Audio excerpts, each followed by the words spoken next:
మరి ఇవేమీ లేకుండా ఇవేమీ చేయకుండా రూలింగ్ నెంబరు, డెస్టినీ నెంబరు, లేదంటే నీ లగ్నం అది, లేదంటే నీ రాశిది, దీనికి అను ఈ విధంగా చేసిన ఫార్ములాలో తూర్పుకి, పడమరకి, ఉత్తరానికి, దక్షిణానికి 3 నుంచి 5 వేలు కష్టపడితే కనుక ఒక్కొక్క భావంలో ఉన్నటువంటి పాయింట్లు మొత్తాన్ని కూడా మనం యాడ్ చేసుకుంటూ ఫైనల్గా వచ్చేటువంటి రిజల్ట్ ఏదైతే ఉందో ఆ రిజల్ట్ ద్వారా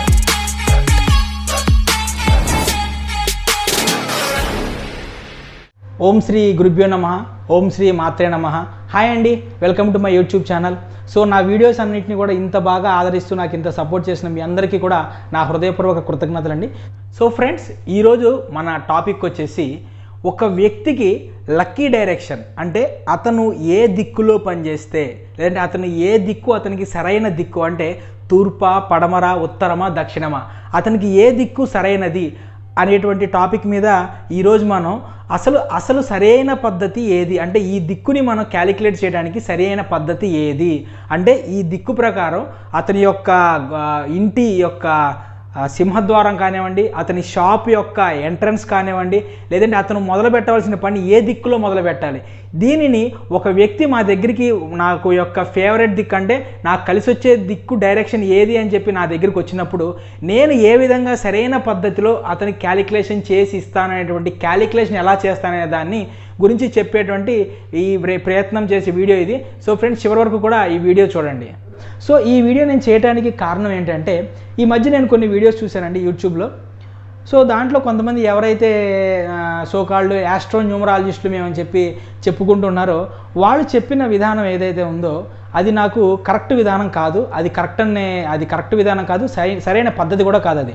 సో దాంట్లో వాళ్ళు కొంతమంది ఏం చెప్పారంటే మీ యొక్క డెస్టినీ నెంబరు ఏదైతే ఉంటుందో ఆ డెస్టినీ నెంబర్ని బట్టి ఇంటి ఈ సింహద్వారం ఎటువంటి ఉండాలని చెప్తున్నారు. ఇంకా కొంతమంది ఏం చెప్పారంటే అతనికి యొక్క రూలింగ్ నెంబర్ ఏదైతే ఉందో ఆ రూలింగ్ నెంబర్ కనుక 1, 2, 3 సంథింగ్ ఏదో 9 వరకు ఏదైతే నెంబర్ ఉందో ఆ నెంబర్ని బట్టి తూర్పు బాగుండిద్దా, పడమర బాగుండిద్దా, దక్షిణం బాగుండిద్దా, ఉత్తరం బాగుండిద్దా అని చెప్పారండి.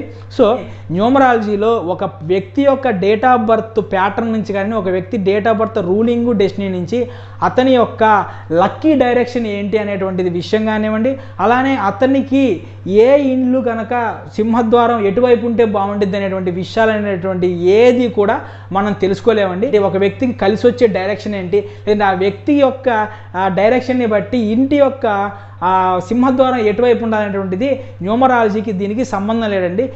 ఈ విధంగా కనుక ఎవరైనా యాస్ట్రో న్యూమరాలజిస్ట్ కనుక న్యూమరాలజీ ప్రకారం చెప్పొచ్చు అంటే కనుక ఆ వీడియోని అంతటితో కట్ చేసేయండి. ఎందుకంటే దీన్ని బట్టి అతనికి న్యూమరాలజీ రాదు, అసలు న్యూమరాలజీ రానోడికి యాస్ట్రాలజీ గురించి తెలియదు, యాస్ట్రాలజీ గురించి తెలియనోడికి అసలు కేపీ యాస్ట్రాలజీనే తెలియదు. సో ఈరోజు మన టాపిక్ వచ్చేసి లక్కీ డైరెక్షన్ అనుకోండి. ఒక వ్యక్తి యొక్క లక్కీ డైరెక్షన్, లేదంటే ఆ వ్యక్తికి ఇంటి సింహద్వారం ఎటువైపు ఉండాలి. ఒక వ్యక్తి కనుక కొత్తగా తన ఇల్లు కట్టుకుంటున్నాడు అనుకోండి, ఆ వ్యక్తి ఈ విధంగా ఏదైతే మేము చేసే క్యాలిక్యులేషన్ ఉంటుందో ఆ క్యాలిక్యులేషన్ పరంగా ఇంటి సింహద్వారం పెట్టుకుంటే చాలా మంచి పాజిటివ్ రిజల్ట్ వస్తుంది. ఫర్ ఎగ్జాంపుల్, నేను ఒక ఇల్లు కడుతున్నాను అనుకోండి, నేను నా డైరెక్షన్ ఏదైతే నా లక్కీ డైరెక్షన్ పడమర దిక్కు కాబట్టి నేను నా ఇంటి సింహద్వారం ఏదైతే ఉందో ఆ ఇంటి సింహద్వారాన్ని కనుక నేను పడమర దిక్కున పెట్టుకుంటే ఏదైతే నా జన్మజాతకాన్ని బట్టి నేను లక్కీ డైరెక్షన్లో పెట్టుకున్నానో దానివల్ల హయ్యెస్ట్ పాజిటివ్ రిజల్ట్ అనేటువంటిది నాకు వచ్చేసి ఆ ఇంట్లో ఎవరైతే ఉంటున్నారో నా ద్వారా ఎవరైతే ఆ ఇంట్లో ఉంటున్నారో వాళ్ళందరికీ కూడా పాజిటివిటీ అనేటువంటి జరిగేటువంటి అవకాశం ఉంటుంది. లేదు, ఒకవేళ నేను ఒక రెంటెడ్ హౌస్లో ఉంటున్నాను అనుకోండి, నేను ఉండేటువంటి రెంటెడ్ హౌస్ ఏదైతే ఉందో ఆ రెంటెడ్ హౌస్ కూడా నాకు లక్కీ డైరెక్షన్ అనేటువంటి పడమర దిక్కునో లేదంటే ఉత్తర దిక్కునో కనుక నేను ఆ సింహద్వారం ఉండేటువంటి చూసుకొని ఆ ఇంట్లో కనుక నేను ఉన్నాను అనుకోండి, అది కూడా నాకు ఆ దిక్కు అనేటువంటిది నాకు హైయెస్ట్ పాజిటివ్ రిజల్ట్ అంటే పాజిటివ్ ఎనర్జీ అనేటువంటిది ఇస్తుందన్నమాట. సో ఇప్పుడు అసలు ఒక వ్యక్తి యొక్క లక్కీ డైరెక్షన్ని ఏ విధంగా మనం క్యాలిక్యులేట్ చేస్తాం, ఆ వ్యక్తి యొక్క లక్కీ డైరెక్షన్ ప్రకారం ఇంటి సింహద్వారాన్ని వాళ్ళు పెట్టుకుంటూ ఉంటారు. దాన్ని మనం ఎలా చూస్తాం అంటే ఏ విధంగా చూస్తాం అనేటువంటి పద్ధతిని అయితే నేను మీకు తెలియజేసే ప్రయత్నం చేస్తానండి. ఫస్ట్ ఇందులో మనం మొట్టమొదటగా ఒక వ్యక్తి యొక్క లక్కీ డైరెక్షన్ని మనం కనుక్కోవాలంటే మొదటగా ఆ వ్యక్తి యొక్క జన్మజాతకం అనేది మనకి వేయాలండి. ఇది మీరు వినంగానే మీరు అందరికీ ఆశ్చర్యానికి లోనవుతుండొచ్చు. ఎందుకంటే అసలు ఒక వ్యక్తి యొక్క లక్కీ డైరెక్షన్కి ఆ వ్యక్తి యొక్క జన్మజాతకానికి సంబంధం ఏంటి అనేసి మీకు డౌట్ వచ్చి ఉండొచ్చు. సో ఈ వీడియో మొత్తం మీరు చివరి వరకు చూడండి. అసలు అసలు నిజంగా ఏ విధంగా యూట్యూబ్లో కానీ లేదంటే సోషల్ మీడియాలో కానీ లక్కీ డైరెక్షన్స్ పేరు చెప్పి మిగతా వాళ్ళు మోసం చేస్తున్నటువంటి విషయం అనేటువంటిది మీకు క్లారిటీగా అర్థమవుతుందండి. నేను సరైన పద్ధతి ఏదైతే సరైన పద్ధతి ఉందో ఆ సరైన పద్ధతిలో మీకు లక్కీ డైరెక్షన్ ఎలా నేను క్యాలిక్యులేట్ చేస్తాను ఒక వ్యక్తికి కావాలి అంటే కనుక అనేసి నేను తెలియజేసే ప్రయత్నం చేస్తానండి. సో మొదటగా ఏం చేస్తామంటే మనం ఒక వ్యక్తి కనుక మన దగ్గరికి అప్రోచ్ అయినప్పుడు, సార్ నాకు ఇట్లాగా నా లక్కీ డైరెక్షన్ కావాలండి, నేను కొత్తగా ఇల్లు కట్టుకుంటాను, నేను సింహద్వారం పెట్టుకుంటాను, లేదంటే నా లక్కీ డైరెక్షన్ తెలుసుకొని అటువైపు నేను నా రెంటెడ్ హౌస్లో ఉండటం కానివ్వండి, లేదంటే అటువైపు నా పనులు మొదలు పెట్టాలనుకుంటున్నాను అని ఎవరైనా ఒక వ్యక్తి మనల్ని అప్రోచ్ అయినప్పుడు మనం అతను మొదటగా ఏం చేస్తామంటే అతని యొక్క డేట్ ఆఫ్ బర్త్ని, అతని యొక్క టైమ్ ఆఫ్ బర్త్ని, అతని యొక్క పుట్టిన ప్లేస్ని ఇవన్నీ తీసుకొని మొదటగా మనం జన్మజాతకం అనేది వేస్తామండి. జన్మజాతకం మనందరికీ తెలిసిందే కదండి. సంప్రదాయ జ్యోతిష్య శాస్త్రంలో కొంచెమైనా సరే దాని గురించి తెలిసిన వాళ్ళందరికీ కూడా మనం ఇదంతా చూసే ఉంటాము. ఈ వ్యక్తి యొక్క జన్మజాతకం అనేటువంటిది మనం వేస్తూ ఉంటాం. మనం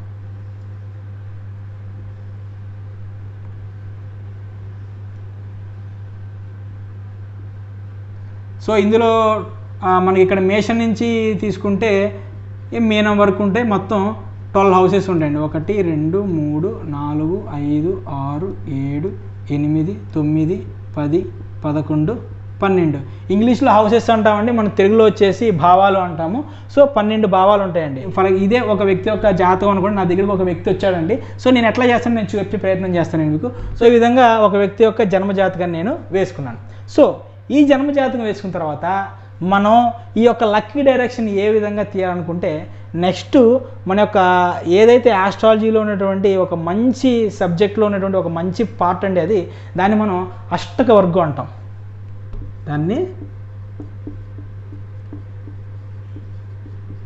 అష్టక వర్గం అంటాం.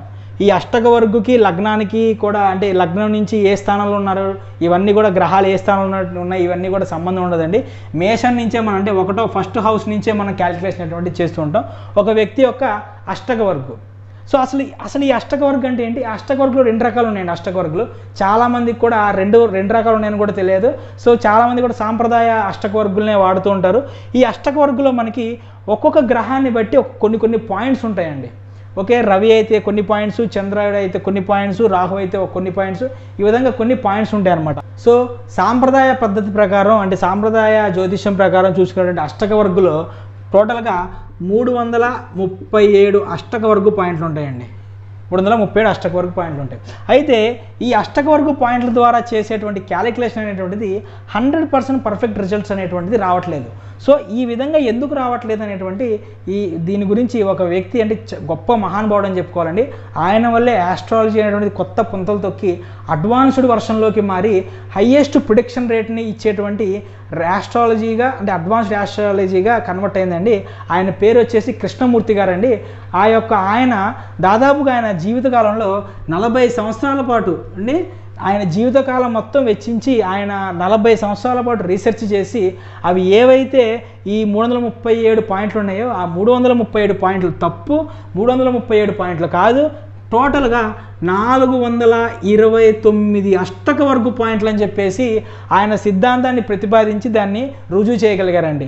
సో ఈ 429 పాయింట్ల అష్టక వర్గుతో ఏదైతే మనం అష్టక వర్గు వేస్తామో ఆ అష్టక వర్గు నుంచి వచ్చేటువంటి రిజల్ట్స్ మాత్రమే 100% ఎక్యురేట్ అండ్ ప్రిజర్వ్డ్ రిజల్ట్స్గా వస్తాయండి. ఏదైతే మనం ఈ కృష్ణమూర్తి గారు తీసుకొచ్చిన పద్ధతి ఏదైతే ఉందో దానిని మనం కేపీ ఆస్ట్రాలజీ అంటామండి. కృష్ణమూర్తి పద్ధతి అంటారు, కేపీ ఆస్ట్రాలజీ. ఈ నార్మల్గా ఉన్నదాన్ని సాంప్రదాయ జ్యోతిష్యం ఉంటే ఈ సాంప్రదాయ జ్యోతిష్యం ఏదైతే ఉందో 10th క్లాస్ అనుకుంటే కనుక ఈ కేపీ ఆస్ట్రాలజీ ఏదైతే ఉందో ఆ కేపీ ఆస్ట్రాలజీ అనేది ఇంటర్మీడియట్. ఇక న్యూమరాలజీ ఏదైతే ఉందో ఆ న్యూమరాలజీ ఈ రెండింటికి కూడా అడ్వాన్స్డ్ వర్షను, దాన్ని మనం డిగ్రీ వర్షన్గా చెప్పుకోవచ్చు అనమాట. నార్మల్గా చాలామంది ఎవరికైతే మనకి జ్యోతిష్యం నేర్చుకుంటారో వాళ్ళ చాలామంది కూడా ఈ కేపీ ఆస్ట్రాలజీ నేర్చుకోరండి. ఎందుకంటే కేపీ ఆస్ట్రాలజీలో బాగా క్యాలిక్యులేషన్స్ ఉంటాయి, అంటే బాగా మ్యాథ్స్ కానివ్వండి ఇదంతా బాగా వచ్చిన వాళ్ళు మాత్రమే ఈ కేపీ ఆస్ట్రాలజీ డెప్త్గా ఉంటుంది. సో ఆ కేపీ ఆస్ట్రాలజీ అంటే ఏంటి, ఈ ఆస్ట్రాలజీకి కేపీ ఆస్ట్రాలజీకి అడ్వాన్స్డ్ మెథడ్లు వర్షన్స్ ఏముంటాయని చెప్పి మనం ఇంకా నెక్స్ట్ ఒక వీడియోలో చెప్పుకుందాం. ఖచ్చితంగా మిమ్మల్ని ఎడ్యుకేట్ చేసే ప్రయత్నం నేను చేస్తాను. సో ఇప్పుడు ఈ 429 పాయింట్ల అష్టక వర్గుతో మనం వేసే ఏదైతే పాయింట్లు అష్టక వర్గు వేస్తామో దాని నుంచి తూర్పు దిక్కుకి ఒక ఫార్ములా ఉంటుంది, పడమర దిక్కుకు ఒక ఫార్ములా ఉంటుంది, ఈ నెక్స్ట్ ఉత్తర దిక్కుకు ఒక ఫార్ములా ఉంటుంది, దక్షిణ దిక్కుకు ఒక ఫార్ములా ఉంటుంది. ఆ వచ్చిన దిక్కుల్లో నుంచి వచ్చే పాయింట్లు బట్టి అతనికి పర్ఫెక్ట్ డైరెక్షన్ ఏమిటి అనేటువంటిది మనకి తెలుస్తుందండి. మన దురదృష్టం కొద్దీ ఏంటంటే ఇప్పుడు నాకు తెలిసి ఈ వీడియో చెప్పగానే అష్టవర్క్ వీడియో అని చెప్పగానే అందరూ కూడా దాదాపుగా చాలామంది కూడా మన ప్లేస్టోర్లో వాటిల్లో సాఫ్ట్వేర్స్ డౌన్లోడ్ చేసుకోవడం కానివ్వండి, లేదంటే యాప్లు డౌన్లోడ్ చేసేసుకొని వాళ్ళ జన్మజాతకం ప్రకారం చూస్తే మనకి అష్టవర్క్ వచ్చేస్తుంది. ఏది మొత్తం టోటల్ అష్టవర్క్ ఏదైతే ఉంటుందో ఆ అష్టవర్క్ వచ్చేస్తుంది. కానీ ఆ అష్టవర్క్ ఏదైతే ఉందో అష్టవర్క్ ఈ 337 పాయింట్ల అష్టవర్క్ అండి. 429 పాయింట్ల అష్టవర్క్కి ఇంతవరకు కూడా సరైన సాఫ్ట్వేర్స్ లేవు. ఈ కేపీ ఆస్ట్రాలజీకి ఉన్నాయి కానీ దాంట్లో ఉన్నటువంటి 429 పాయింట్ల అష్టవర్క్కి సరైన సాఫ్ట్వేర్స్ లేవన్నమాట. ఈ 429 పాయింట్ల అష్టవర్క్ని కూడా మనం బై హ్యాండ్ ద్వారానే క్యాలిక్యులేషన్స్ మనం చేస్తూ ఆ అష్టవర్క్ యొక్క పాయింట్లు అనేటువంటిది ఏదండి 1-2 పాయింట్లు కాదండి, ఈ 429 పాయింట్లని కూడా మనం గుర్తించవలసి ఉంటుంది అష్టవర్క్ క్యాలిక్యులేషన్ వేస్తూ. దీనికి సుమారుగా 3 నుంచి 5 రోజులు టైం పడుతుందండి. ఏది ఈ అష్టవర్క్ 429 పాయింట్ల అష్టవర్క్ని జాగ్రత్త క్యాలిక్యులేషన్ చేస్తూ ప్రతి దాంట్లోనూ మనం వేసుకుంటూ టోటల్ చూసుకుంటూ అది కరెక్ట్ రాలేదనుకోండి మళ్ళీ దాన్ని మొదటి నుంచి క్యాలిక్యులేషన్ చేసుకుంటూ ఇదంతా తతంగా ఉంటుందండి. జాగ్రత్తగా వేస్తే మనకి 3 నుంచి 5 రోజుల సమయం పడుతుంది ఈ అష్టవర్క్ అనే దాన్ని మనం చేయటానికి. సో ఇక ఈ అష్టవర్గంలోకి వెళ్తే కనుక మనకి ఈ అష్టవర్గంలో మొత్తం మనకి 9 అష్టవర్గాలు ఉంటాయండి. ఒకటి వచ్చేసి రవి అష్టవర్గం అండి. సో రవి గ్రహానికి సంబంధించిన అష్టవర్గు. నెక్స్ట్ వచ్చేసి చంద్రాష్టవర్గు. మూడోది వచ్చేసి ఈ మన కుజాష్టవర్గు. 4 వచ్చేసి బుధాష్టవర్గు. 5 వచ్చేసి గురాష్టవర్గు, శుక్రాష్టవర్గు, శనిష్టవర్గు, రాహుకు సంబంధించిన అష్టవర్గు. 9 వచ్చేసి లగ్నానికి సంబంధించిన అష్టవర్గం అండి. ఈ 9 గ్రహాలకి కేతువుకు ఉండదండి. సో కేతువుకు ఉండకుండా మిగిలిన 8 గ్రహాలకి అష్టవర్గం ఉంటుంది. ఇక నెక్స్ట్ వచ్చేసి 9వ దాన్ని మనం లగ్నానికి సంబంధించి లగ్నాష్టవర్గంగా తీసుకుందాం. సో ఈ టేబుల్స్లో మనం ఏ విధంగా క్యాలిక్యులేషన్ చేస్తాం అనేటువంటిది చెప్తానండి, చెప్పే ప్రయత్నం చేస్తాను, ఒకసారి జాగ్రత్తగా వినండి. సో ఈ టేబుల్స్ చూసారు కదండి, మొత్తం 12 భావాలకి టేబుల్స్ ఉంటాయి. అట్లానే మనం చూపించినటువంటి 9టికి కూడా ఇక్కడ మనకి టేబుల్స్ ఉంటాయండి. సో ఇదండి ఈ టేబుల్ ఏదైతే ఉంటుందో ఈ టేబుల్ అనేటువంటిది మొత్తం 9 టేబుల్స్ ఉంటాయండి. అంటే ఇది మనం వేసినాం అనుకోండి, ఫర్ ఎగ్జాంపుల్ ఈ టేబుల్ రవి అష్టవర్గుకి మనం టేబుల్ వేస్తున్నాం అనుకోండి, రవి అష్టవర్గు, రవి అష్టవర్గు, చంద్రాష్టవర్గు, కుజాష్టవర్గు, బుధాష్టవర్గు, ఈ అష్టవర్గు టేబుల్ ఏదైతే ఉందో ఈ టేబుల్ అనేటువంటిది మనకు కామన్గా ఉంటుందండి. అన్నిటికీ కూడా ఈ 9కి ఏవైతే ఉన్నాయో ఈ 9కి కూడా రవి అష్టవర్గు, బుధాష్టవర్గు, చంద్రాష్టవర్గు, ఈ లగ్నాష్టవర్గు ఇవన్నీ ఇట్లానే ఉంటాయి. కాకపోతే ఇందులో మనం వేసే ఏ గ్రహం అనేటువంటిది ఎక్కడ ఉంది, ఆ స్థానంలో మనం ఏ గ్రహానికి మనం అష్టవర్గు కడుతున్నాము అనే దాన్ని బట్టి మనకి ఈ టేబుల్లో వచ్చేటువంటి వాల్యూస్ అనేటువంటిది మారిపోతూ ఉంటాయండి. ఫర్ ఎగ్జాంపుల్ మనం రవి అష్టవర్గు ఉందండి. ఓకే, రవి అష్టవర్గులో రవికి మనం ఫార్ములా అప్లై చేస్తాం అనుకుందామండి. సో రవి గ్రహం అనేటువంటిది ఇక్కడ ఏ స్థానంలో ఉంది, 1వ స్థానంలో ఉంది. ఈ రవి అష్టవర్గులో వేసేటువంటి రవి అనేటువంటిది ఈ 12 స్థానాల్లో ఎక్కడ ఉందో దాన్ని బట్టి మళ్ళీ ఫార్ములాలో వాల్యూస్ మారిపోతూ ఉంటాయి. ఓకే, ఇక్కడ 1వ స్థానంలో ఉన్నాడు అనుకోండి రవి అష్టవర్గులో రవికి సంబంధించిన మనం వేసేటప్పుడు ఈ రవి కనుక 1వ స్థానంలో ఉంటే ఇక్కడ వాల్యూస్ ఒకలాగా వస్తాయి, అంటే ఒక్కొక్క పొజిషన్లో ఒక్కొక్కటి వస్తుంది. లేదు 2వ ప్లేస్లో ఉంటే మరొకలాగా వస్తుంది, 3వ ప్లేస్లో ఉంటే మరొకలాగా వస్తుంది. ఈ విధంగా 12 ప్లేసుకు బట్టి ఇక్కడ వచ్చే వాల్యూస్ అనేటువంటిది మారుతూ ఉంటాయండి. ఫర్ ఎగ్జాంపుల్ రవి కనుక మనకి ఇక్కడ 1వ స్థానంలో అనుకోండి, నేను ఇది మీకు ఎగ్జాంపుల్ చెబుతున్నాను, నేను క్యాలిక్యులేషన్ చేసి చూపించట్లేదు. ఫర్ ఎగ్జాంపుల్ ఇక్కడ మనం ఏం చేస్తామంటే ఈ 1010 అంటే రవి పూర్ణంగా ఉన్నాడు లేదంటే లేదు అనేటువంటి ఒక భావంతో మనం వేస్తూ ఉంటాము. సో ఫర్ ఎగ్జాంపుల్ ఇట్లా వేస్తుంటాం, ఇట్లాగా మనకి పాయింట్లు అనేవి వస్తూ ఉంటాయండి. సో ఇట్లా సంథింగ్ నేను ఇది ఒరిజినల్గా ఇది క్యాలిక్యులేషన్ చేసింది కాదు, నేను మీకు వేస్ట్ చేసి చూపించాను అనమాట. సో రవి అష్టవర్గులో రవి 1వ పొజిషన్లో ఉన్నాడు కాబట్టి ఇలా పాయింట్లు వచ్చినాయి అనమాట. సరే ఇప్పుడు రవి అష్టవర్గులోనే చంద్రగ్రహం ఉంది కదా, రవి అష్టవర్గులోనే చంద్రగ్రహం ఎక్కడుంది, చంద్రగ్రహం కూడా 1వ పొజిషన్లో ఉంది. సరే ఫర్ ఎగ్జాంపుల్ ఇది కూడా 1వ పొజిషన్ ఉంది కాబట్టి రవి అష్టవర్గులో మనం బుధుడిని వేద్దాం. రవి అష్టక వర్గులో మనం బుధుడిని కనుక మనం క్యాలిక్యులేట్ చేసేటప్పుడు బుధుడు ఎక్కడున్నాండి 3వ స్థానంలో ఉన్నాడు. సో రవి అష్టక వర్గులో బుధుడు 3వ స్థానంలో ఉన్నాడు కాబట్టి ఆ స్థానాన్ని బట్టి ఇక్కడ వాల్యూస్ అనేటువంటిది ఇట్లా సంథింగ్ ఇట్లా మారిపోతూ ఉంటాయండి. ఇవి ఒరిజినల్ వాల్యూస్ కాదండి, ఇవి నేను మీకు తెలియజేసే ప్రయత్నం చేసేటువంటి వాల్యూస్ అనమాట. ఇలాగా ఈ విధంగా రవి అష్టక వర్గులో రవి ఎక్కడ ఉన్నాడు, రవి ఉన్న స్థానాన్ని బట్టి ఈ వాల్యూస్ అనేవి మారిపోతూ ఇలాగ రవి అష్టక వర్గులో మొత్తం 9టికి కూడా అష్టక వర్గు పాయింట్ అనేది ఇస్తాం. సో ఇది అంతా వేసిన తర్వాత రవి అష్టక వర్గం అనేటువంటిది మనకి కంప్లీట్ అయిపోయిందండి. ఇప్పుడు మనం నెక్స్ట్ వచ్చేసి చంద్రాష్టక వర్గకు వస్తాం. ఫర్ ఎగ్జాంపుల్ ఇదే అండి, దీంట్లో మళ్ళీ చంద్రాష్టక వర్గకు వచ్చాం మనం. ఇది చంద్రాష్టక వర్గం అనుకోండి. ఇక్కడ వాల్యూస్ మళ్ళీ చంద్రాష్టక వర్గంలో వాల్యూస్ మళ్ళీ మారిపోతూ ఉంటాయి. ఇక్కడ కూడా మళ్ళీ చంద్రాష్టక వర్గకు ఒక డిఫరెంట్ ఫార్ములా ఉంటుంది. ప్రతి అష్టక వర్గంలో ప్రతి గ్రహానికి ప్రతి ఒక డిఫరెంట్ ఫార్ములా ఉంటుంది. అది అనేటువంటిది మనకి పొజిషన్ని బట్టి మారిపోతూ ఉంటుంది అన్నమాట. సో ఇప్పుడు చంద్రాష్టక వర్గు చంద్రుడు ఉన్నాడు కదండి, ఈ చంద్రాష్టక వర్గులో 9 ఇక్కడ ఏదైతే 9 స్థానాలు ఉన్నాయో వీటన్నిటికీ ప్రతిదానికి అష్టక వర్గ పాయింట్లు వేయాల్సిందే. చంద్రాష్టక వర్గులో ఇప్పుడు రవి చంద్రాష్టక వర్గులో ఇందాక మనం ఏం చేస్తాము, రవి అష్టక వర్గులో రవికి పాయింట్లు, చంద్రుడికి పాయింట్లు, కుజుడికి పాయింట్లు, బుధుడికి పాయింట్లు, గురుడికి పాయింట్లు, శుక్రుడికి పాయింట్లు, శనికి పాయింట్లు, రాహు పాయింట్లు, లగ్నానికి పాయింట్లు ఇచ్చుకున్నాం. ఇప్పుడు ఏం చేస్తాం, రవి అష్టక వర్గం అయిపోయింది, చంద్రాష్టక వర్గులోకి వచ్చాం. ఇప్పుడు మనం ఏం చేస్తాం, చంద్రాష్టక వర్గకు ఫార్ములా వేరు ఉంటుంది. ఈ 9కి 9 డిఫరెంట్ ఫార్ములాస్ ఉంటాయి. 9 డిఫరెంట్ ఫార్ములాస్ ఈ గ్రహాన్ని ఏ పొజిషన్లో 12 పొజిషన్లకి మళ్ళీ ఒక్కొక్క దానికి 12 పొజిషన్లను బట్టి వాల్యూస్ మారిపోతూ వేరే ఫార్ములాస్ ఉంటాయి మళ్ళీ. ఓకేనండి. ఇప్పుడు నేను చంద్రాష్టక వర్గులో రవి గురించి వేస్తున్నాను అనమాట. చంద్రాష్టక వర్గులో రవి 1వ స్థానంలో ఉన్నాడు కాబట్టి ఇందాక రవి అష్టక వర్గులో 1వ స్థానంలో ఉన్నాడు కాబట్టి ఒక పాయింట్లో చేసా, ఆ పాయింట్లు దీనికి రావు, ఎందుకంటే చంద్రాష్టక వర్గులో ఫార్ములాస్ వేరుంటాయి. సో చంద్రాష్టక వర్గులో ఫార్ములాస్ ఉన్నాయి కాబట్టి ఈ విధంగా మనం వేసుకున్నాం అనమాట. ఈ విధంగా చంద్రాష్టక వర్గంలో చంద్రుడికి వేయాలి, మళ్ళీ చంద్రాష్టక వర్గంలో కుజుడికి వేయాలి. ఈ విధంగా మొత్తం చంద్రాష్టక వర్గం మొత్తం వేసుకోవాలి. ఇదంతా అయిపోయిన తర్వాత మళ్ళీ కుజాష్టక వర్గం ఉంటుంది. ఓకే, ఇప్పుడు కుజాష్టక వర్గులో రవికి వేయాలి, చంద్రుడికి వేయాలి, ఈ విధంగా 9కి వేయాలి. మళ్ళీ ఇందాక వచ్చిన వాల్యూస్ ఇప్పుడు వాల్యూస్ ఒకటి ఉండవు, ఎందుకంటే కుజాష్టక వర్గంలో కుజుడికి వేరే ఫార్ములా ఉంటుంది. మళ్ళీ ఈ గ్రహాలు ఏవైతే ఉన్నాయో ఈ గ్రహాలన్నీ వాటి పొజిషన్స్ బట్టి మారిన దాన్ని బట్టి కూడా మళ్ళీ వాల్యూస్ మారిపోతుంటాయి. ఈ విధంగా మనం మొత్తం 9 గ్రహాలు ఏవైతే ఉన్నాయో వీటన్నిటికీ కూడా అష్టక వర్గులు వేస్తాం మనం. అష్టక వర్గ టేబుల్స్లో ఆ 9 అష్టక వర్గ టేబుల్స్లో ఒక్కొక్క అష్టక వర్గులో ఒక్కొక్క గ్రహాన్ని బట్టి మొత్తం 9 అష్టక వర్గ గ్రహాలని బై త్రూ ఫార్ములా ద్వారా క్యాలిక్యులేషన్ చేసుకుంటే త్రూ హ్యాండ్ ద్వారానే మనం ఈ క్యాలిక్యులేషన్ చేసి మొత్తం చేస్తాం. ఎందుకంటే మనకి సాఫ్ట్వేర్ లేవు దీనికి. క్యాలిక్యులేషన్ సాఫ్ట్వేర్లో వేసి చేశారంటే మాత్రం మీరు మొత్తం తప్పు వచ్చిద్దండి, ఎందుకంటే అది 429 పాయింట్ల అష్టక వర్గం లేదు.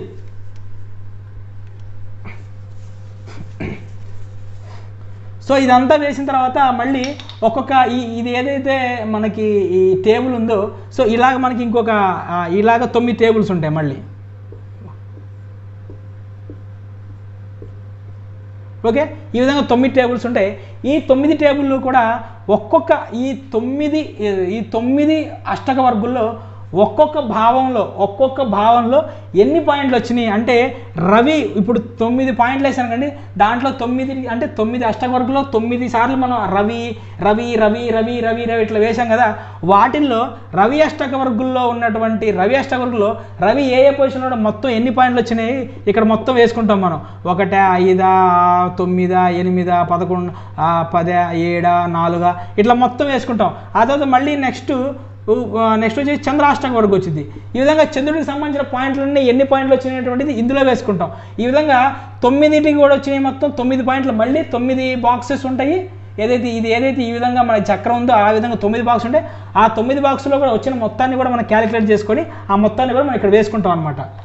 ఇవన్నీ వేసుకున్న తర్వాత లాస్ట్ అండ్ ఫైనల్ అండి, దీంట్లో మనకి సర్వాష్టక వర్గం ఉంటుందండి. ఓకే, సర్వాష్టక వర్గం ఉంటుంది. ఇప్పుడు ఈ సర్వాష్టక వర్గులో మనం ఇక్కడ సేమ్ ఇందాక ఎలా ఉంది దానికి సంబంధించి మేషం, వృషభం, మిథునం, కన్య, కర్కాటకం, తుల, వృశ్చికం ఇట్లా మొత్తం 12 రాసులు కూడా ఇక్కడ ఉంటాయి. ఆ తర్వాత ఆ రాసులకి ఎగనెస్ట్గా రవి, చంద్ర, బుధ, నెక్స్ట్ వచ్చేసి కుజ, గురు, శుక్ర, శని, రాహు, లగ్నం ఇట్లాగా ఇక్కడ పాయింట్లు ఉంటాయండి. ఇందాక మనం ఏవైతే 12 ఏదైతే ఇటువంటి బాక్సుల్లో వాల్యూస్ వేసుకొని కట్టుకున్నామో దాంట్లో నుంచి రవి అష్టక వర్గంలో మేషానికి అంటే ఫస్ట్ బాక్సు ఈ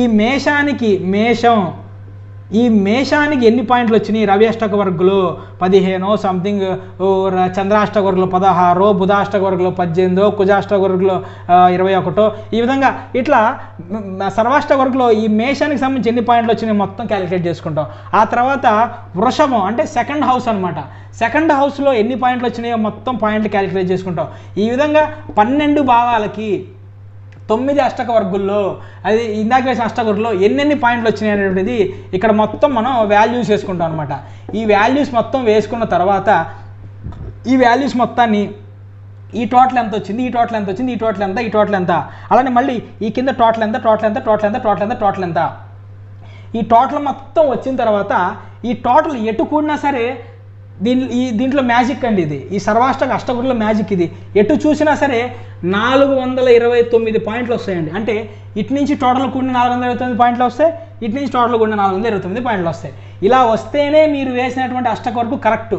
ఒకవేళ మీరు వేసినటువంటి అష్టక వర్గులు ఈ విధంగా రాకుండా ఇక్కడ తప్పు వచ్చింది అనుకోండి, మళ్ళీ మనం మొదటి నుంచి ఏదండి ఫస్ట్ రవికి ఏదైతే వేసామో అక్కడి నుంచి మొదలు పెట్టుకొని మళ్ళీ 1 0 0 1 1 1 ఇవన్నీ జాగ్రత్తగా వేసుకుంటూ ఆ తర్వాత మళ్ళీ ఇటువంటి ఏవైతే 9 బాక్సులు ఉన్నాయో 9 బాక్సులు ప్రతిదానికి ఇక్కడ క్యాలిక్యులేషన్ చేసుకొని వేసుకుంటూ ఆ తర్వాత మళ్ళీ సర్వాష్టక వర్గు వేసి ఆ తర్వాత మళ్ళీ క్యాలిక్యులేషన్ చేసి ఈ 429 పాయింట్లు వస్తే మీ అష్టక వర్గు ఏదైతే ఉందో ఆ అష్టక వర్గు కరెక్ట్గా వచ్చినట్టు అనమాట. సో ఇంతవరకు అష్టక వర్గు వేయటం అయిపోయింది. ఇక ఇప్పుడు ఈ అష్టక వర్గు మొత్తం వేసేసిన తర్వాత ఓకేనండి, ఈ అష్టక వర్గు మొత్తం వేసేసిన తర్వాత ఇప్పుడు అతని యొక్క లక్కీ డైరెక్షన్ ఏంటి అనేటువంటిది ఇప్పుడు వస్తుందండి. సో ఇంత క్యాలిక్యులేషన్ చేయకుండా మీకున్నటువంటి డేట్ ఆఫ్ బర్త్లో 2 ఉంది, 1 ఉంది, 3 ఉంది, 30 ఉంది, 390 ఉంది అనుకుంటా ఆడప్పుడు దా నెంబర్ని బట్టి ఏ విధంగా మీకు అసలు డైరెక్షన్ అనేటువంటిది వస్తుందండి. ఇంత క్యాలిక్యులేషను ఆస్ట్రాలజీ ప్రకారం జన్మజాతకం వేసి కేపీ ఆస్ట్రాలజీ ప్రకారమే 429 పాయింట్ల అష్టక వరకు కడితే మాత్రమే మీ రిజల్ట్స్ అనేటువంటి ఎక్యురేట్ రిజల్ట్స్ వస్తాయి. లేకపోతే మీకు వచ్చేటువంటి రాంగ్ రిజల్ట్స్ వస్తాయి అనమాట. ఏది సాంప్రదాయ పద్ధతిలో ఇందా చెప్పిన 337 పాయింట్లతో కడితే కనుక అది రాంగ్.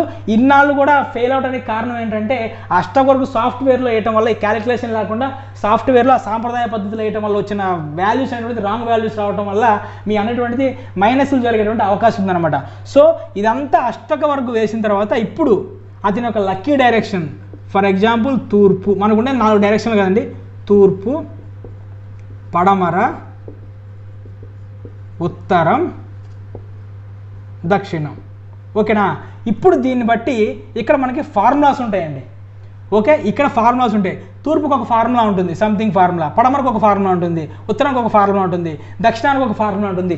ఇందాక మన సర్వాష్టక వరకు పాయింట్లు వచ్చినాయి చూడండి, ఒక్కొక్క లైన్కి కొన్ని పాయింట్లు వచ్చినాయి చూసారా, ఆ పాయింట్లలో ఈ ఫార్ములాని బట్టి ఆ పాయింట్లు అనేటువంటి తీసుకొచ్చి ఈ ఫార్ములాలో ప్రతిక్షేపించి మొత్తం యాడ్ చేసి కొంత ఫార్ములా ఉంటుందండి.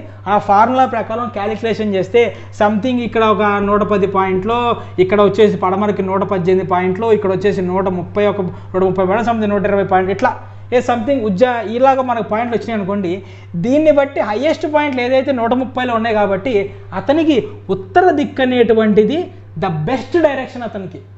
ఓకేనా? ఉత్తర దిక్కు అనేటువంటిది బెస్ట్ డైరెక్షన్.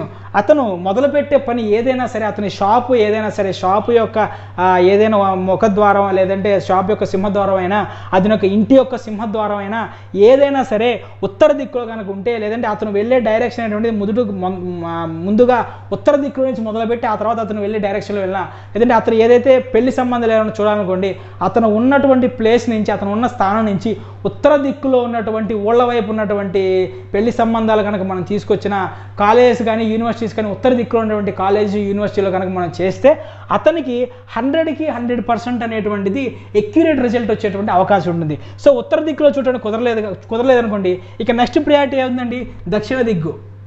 దీనికి 100కి 100% ప్రియారిటీ రిజల్ట్ వచ్చింది అనుకోండి, దీని మీద తక్కువ వచ్చింది దీనికి. ఇదేమి దక్షిణ దిక్కు 120 పాయింట్లు. సో ఇది సెకండ్ ప్రియారిటీ అనమాట. ఈ థర్డ్ ప్రియారిటీ తీసుకోండి, పడమర థర్డ్ ప్రియారిటీగా తీసుకోమను. ఇక నెక్స్ట్ ఏమైందండి, తూర్పు. ఇక అన్నిటికంటే తక్కువ పాయింట్లు ఏది వచ్చింది, 110 పాయింట్స్ తూర్పు దిక్కు వచ్చింది. కాబట్టి ఈ తూర్పు దిక్కు అనేటువంటిది ఇతనికి ఏమంటే ఇతనికి హాని చేసేటువంటి దిక్కు, అంటే ఇతనికి నెగిటివ్ దిక్కుగా మనం చూస్తాం అనమాట.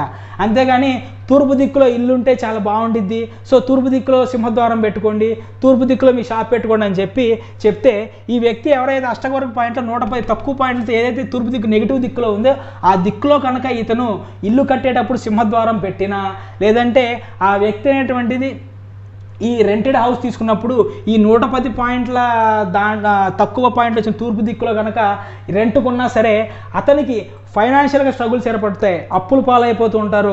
వాళ్ళ ఫ్యామిలీలో ఏదైతే లైఫ్లో ఏదైతే మనకి ఫ్యామిలీ రిలేషన్స్ ఉంటాయో రిలేషన్స్ దెబ్బతింటాయి, పిల్లలకి ఆరోగ్యం పాడవుతుంది, అతనికి ఆరోగ్యం పాడవుతుంది. నెక్స్ట్ వచ్చేసి భార్యాభర్తల మధ్య గొడవలు జరిగి భార్యాభర్తల మధ్య విభేదాలు వచ్చి విడిపోయేటువంటి సిచ్యువేషన్స్ ఏర్పడుతుంటాయి. ఈ విధంగా ఎంత నెగిటివ్ జరగాలో అంత నెగిటివ్ అనేటువంటి జరుగుతుంది. సో ఇది ఫ్రెండ్స్, ఒక వ్యక్తి యొక్క లక్కీ డైరెక్షన్ డిసైడ్ చేస్తూ అతను ఏ దిక్కులో అతని యొక్క సింహద్వారం కానివ్వండి, అతని యొక్క షాప్ యొక్క డైరెక్షన్ అనేటువంటి ఉండాలో తెలియజేయాలంటే ఈ విధంగా మనం ఆస్ట్రాలజీ, కేపీ ఆస్ట్రాలజీలో ఉన్నటువంటి అష్టక వర్గు పాయింట్ల ద్వారా మాత్రమే మనం తెలుసుకోగలుగుతామండి.